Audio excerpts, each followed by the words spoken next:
Hello everyone, welcome to DJ Ki Pathshala Learning Made Easy. Unit 1 Introduction to Measurement System. Last topic છે આપણો Unit 1 no, which is calibration and its significance. Calibration ની વાત કરીએ તો it is the process of comparing the readings of an instrument or sensor with a known standard reference. જેને આપણે master instrument or standard instrument કહીએ છીએ. તો કેલિબ્રેશનનો મતલબ શું થાય કે જ્યારે આપણે કોઈ ઇન્સ્ટ્રુમેન્ટ ને ઓર સેન્સરને કોઈ નોન સ્ટાન્ડર્ડ રેફરન્સ જોડે કમ્પેર કરીએ છીએ, એટલે કે મારું જે નોન સ્ટાન્ડર્ડ ઇન્સ્ટ્રુમેન્ટ છે એ કોઈક રીડિંગની વેલ્યુ બતાવી રહ્યું છે અને તમારી જોડે જે ઇન્સ્ટ્રુમેન્ટ છે એ કોઈક રીડિંગ બતાવી રહ્યું છે અને બંનેના રીડિંગ્સને આપણે કમ્પેર કરીએ છીએ સો ધેટ મારું જે મેજરિંગ ઇન્સ્ટ્રુમેન્ટ છે એ સ્ટાન્ડર્ડ ઇન્સ્ટ્રુમેન્ટ ઓર રેફરન્સ ઇન્સ્ટ્રુમેન્ટ પ્રમાણે મને રીડિંગ્સ આપે, એને કેલિબ્રેશન કહેવામાં આવે છે.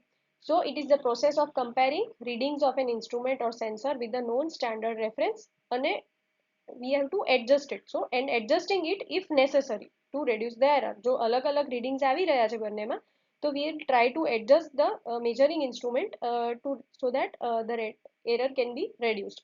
In simple words, calibration ensures that the instrument is giving correct readings within an acceptable accuracy range. એટલે calibration થી શું થાય છે કે એન્શ્યોર કરે છે કે આપણે જે ઇન્સ્ટ્રુમેન્ટથી મેઝરમેન્ટ્સ લઈ રહ્યા છીએ એ કરેક્ટ મને રીડિંગ્સ આપે અને એની જે એક્સેપ્ટેબલ એક્યુરેસી રેન્જ છે એની અંદર મને કરેક્ટ રીડિંગ પ્રોવાઈડ કરે. હવે એક્ઝામ્પલ આપણે જોઈએ તો a digital thermometer is checked against a standard mercury thermometer at fixed temperature points. હવે હું ફિક્સ્ડ ટેમ્પરેચર પોઈન્ટ્સ રાખું, સપોઝ ડિજિટલ થર્મોમીટર મને 102 ડિગ્રી સેલ્સિયસ બતાવી રહ્યું છે અને when the reference is 100 degree celsius, right? તો adjustment is done to bring it closure two 100 degree Celsius. એટલે જો મને ખબર છે કે મારું રેફરન્સ જે ટેમ્પરેચર મેજરિંગ ઇન્સ્ટ્રુમેન્ટ છે એ 100 ડિગ્રી બતાવી રહ્યું છે, જ્યારે મારું ડિજિટલ થર્મોમીટર મને 102 ડિગ્રી બતાવી રહ્યું છે, તો there is a gap of 2 degree celsius between the digital thermometer and the standard thermometer. So what I'll do, I'll try to adjust the digital thermometer to bring it closer to 100 degree celsius. અને આ જે process હોય છે જે adjustment કરવાની એને calibration કહેવામાં આવે છે. હવે અહીંયા એક સિમ્પલેસ્ટ મેથડ આપી છે કે થર્મોમીટરનું કેલિબ્રેશન કેવી રીતે થાય છે. તો થર્મોમીટરને કેલિબ્રેટ કરવાની બે મેથડ્સ હોય છે. એક મેથડને આપણે બોઇલિંગ પોઈન્ટ મેથડ કહીએ છીએ અને બીજાને ફ્રીઝિંગ પોઈન્ટ મેથડ કહીએ છીએ. તો અહીંયા બોઇલિંગ પોઈન્ટની એક મેથડ આપી છે જે આપણે એઝ એન એક્ઝામ્પલ અહીંયા સ્ટડી કરીશું. Boiling water method is used for thermometers that are utilized for measuring higher temperatures. એટલે જ્યાં હાઈ ટેમ્પરેચર્સ મેજર કરવાના હોય ત્યાં આગળ જે થર્મોમીટર્સ યુઝ થતા હોય એની કેલિબ્રેટ કરવા માટે આ મેથડ યુઝ થાય છે. તો સૌથી પહેલા કેવી રીતે કરીએ છીએ આપણે કે એક બીકર લઈએ છીએ, એની અંદર આપણે પાણી ભરી દઈએ છીએ જેને ડિસ્ટિલ્ડ વોટર કહેવામાં આવે છે, એટલે ક્લીન વોટર આની અંદર આપણે ભરીએ છીએ. ભર્યા પછી એને મીડિયમ હીટ પર બોઇલ કરવાનું ચાલુ કરીએ છીએ. બોઇલિંગ થતું હોય જ્યારે when the water is will start boiling, તો આપણે જે કેલિબ્રેટેડ આપણું થર્મોમીટર છે જે કરેક્ટ રીડિંગ બતાવે છે મને, જેને આપણે સ્ટાન્ડર્ડ તરીકે યુઝ કરી રહ્યા છીએ, જે સ્ટાન્ડર્ડ મેઝરમેન્ટ ડિવાઇસ છે મારું જે, એને આપણે અંદર ડીપ કરીશું અને ચેક કરીશું કે કેટલું ટેમ્પરેચર બતાવી રહ્યું છે, એના પર કેટલું રીડિંગ આવે છે. 30 સેકન્ડ્સ રાહ જોઈને ઓર 30 સેકન્ડ્સ ઓર સો કે જ્યારે સ્ટેબલ રીડિંગ મને બતાવવા લાગે મારું સ્ટાન્ડર્ડ થર્મોમીટર, તો આપણે જે થર્મોમીટરને કેલિબ્રેટ કરવાનું છે, એટલે કે જે મારું બીજું ઇન્સ્ટ્રુમેન્ટ છે, બીજું થર્મોમીટર છે જેને હું કેલિબ્રેટ કરવા માંગુ છું, જેને હું ચેક કરવા માંગુ છું કે પ્રોપર રીડિંગ આવે છે કે નથી આવતા, એને પણ હું એક સાથે ડીપ કરીશ અને ધ્યાન રાખીશ કે બંનેના જે બોટમ પોઈન્ટ્સ છે એ એક તો પેનના બોટમને ના અડે અને એકબીજાને પણ ટચ ના કરે, અને હું ટેમ્પરેચર રીડિંગ એના પર જોઈશ. ઇફ સપોઝ બોઇલિંગ ટેમ્પરેચર આપણે કહીએ કે 100 ડિગ્રી સેલ્સિયસ આઈડિયલી બતાવવું જોઈએ, અને જો મારું સ્ટાન્ડર્ડ જે થર્મોમીટર છે એને બતાવી રહ્યું છે અને જે રેફરન્સ આપણે જે મેજરિંગ જેને કેલિબ્રેટ કરવાનું છે એ વાળું જે થર્મોમીટર લીધું છે એ મને સપોઝ 100 ડિગ્રી સેલ્સિયસથી વેરિએટ થઈને કંઈક બતાવી રહ્યું છે, તો હું આ એડજસ્ટેબલ થર્મોમીટર હશે તો એના નીચે એક નટ આપેલો હશે, આવી રીતે એને હું એડજસ્ટ કરીશ અને ત્યાં સુધી એડજસ્ટ કરીશ જ્યાં સુધી મને રીડિંગ એના પર સેમ સ્ટાન્ડર્ડ થર્મોમીટર જેટલું ના બતાડે. Once that is obtained, then I can say that I have calibrated the thermometer.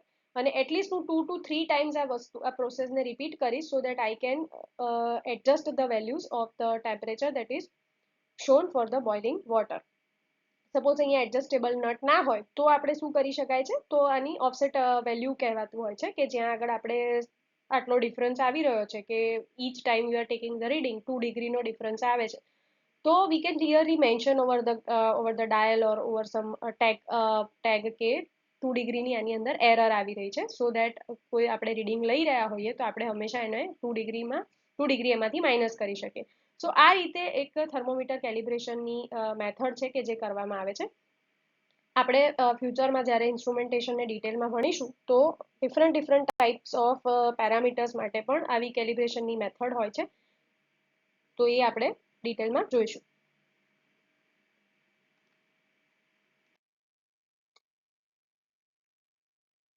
હવે કેલિબ્રેશન કર્યા પછી આપણે જોઈએ કે એનું સિગ્નિફિકન્સ શું છે, એની શું ઇમ્પોર્ટન્સ છે, આપણે કેલિબ્રેશન કેમ કરવું જોઈએ. તો સૌથી પહેલું એનું જે ઇમ્પોર્ટન્સ છે એ છે એક્યુરેસી. મેઝરમેન્ટની એક્યુરેસી પરફેક્ટ આવશે જો હું રિપીટેડ બેઝિસ પર ઓર રેગ્યુલર ઇન્ટરવલ્સ પર કેલિબ્રેશન ની પ્રોસેસ ફોલો કરીશ, કે ઇન્સ્ટ્રુમેન્ટ જે હશે એ કરેક્ટ વેલ્યુ આપશે અને ફોલ્ટી ડિસિઝન્સ જે હશે ડ્યુ ટુ રોંગ રીડિંગ્સ લેવાતા હશે તો એ અટકી જશે. ટ્રેઝેબિલિટી ટુ સ્ટાન્ડર્ડ્સ, એટલે કેલિબ્રેશન જે હોય છે that links the instruments measurement to international અને નેશનલ સ્ટાન્ડર્ડ્સ, જે આપણે આપણા ફર્સ્ટ કે સેકન્ડ વિડીયોઝમાં જોયેલા કે ઇન્ટરનેશનલ સ્ટાન્ડર્ડ્સ હોય, નેશનલ સ્ટાન્ડર્ડ્સ હોય, એની અંદર એની જોડે આપણે કમ્પેર કરતા હોઈએ છીએ, તો ડ્યુ ટુ વિચ આપણા જે આઉટપુટ્સ આવશે એ રિલાયબલ હશે અને ઇન્ડસ્ટ્રીઝની અંદર લીગલી અને એક્સેપ્ટન્સ ઇઝીલી મળી જશે. ક્વોલિટી અશ્યોરન્સ થઈ જશે, કે જ્યાં આગળ ફાર્માસ્યુટિકલ્સ છે, ફૂડ એન્ડ પ્રોસેસિંગ ઇન્ડસ્ટ્રીઝ છે, એરોસ્પેસ છે, જ્યાં આગળ રોંગ રીડિંગ જે હશે એ સિરિયસ હાર્મ કોઝ કરી શકે છે, તો ત્યાં આગળની ક્વોલિટી અશ્યોરન્સ કરવા માટે કેલિબ્રેશન બહુ જરૂરી છે.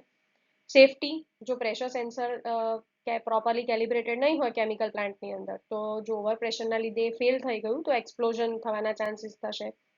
પરફોર્મન્સ એનું ઇમ્પ્રૂવ થશે, મારા જે ઇક્વિપમેન્ટ્સ હશે જો હું રેગ્યુલર કેલિબ્રેશન કરીશ તો એનું પરફોર્મન્સ ઇમ્પ્રૂવ થશે. રેગ્યુલેશન્સ, કે જ્યાં આગળ મારી જો કોઈ ઇન્ડસ્ટ્રીઝ છે તો ત્યાં આગળ ઇટ ઇઝ મેન્ડેટરી કે કેલિબ્રેશન રેકોર્ડ્સ લોગ કરવામાં આવે for audit purpose and all, so documentation regulations wise પણ ઇટ ઇઝ વેરી ઇમ્પોર્ટન્ટ. અને પ્રોડક્ટનું જે રિજેક્શન રેટ હોય છે અને રીવર્ક કરવું પડતું હોય છે બિકોઝ ઓફ ધ અનરિલાયબલ મેઝરમેન્ટ્સ, તો એને બચાવવા માટે પણ આપણે કેલિબ્રેશન કરવું જોઈએ, તો cause of that cost saving થઈ જશે.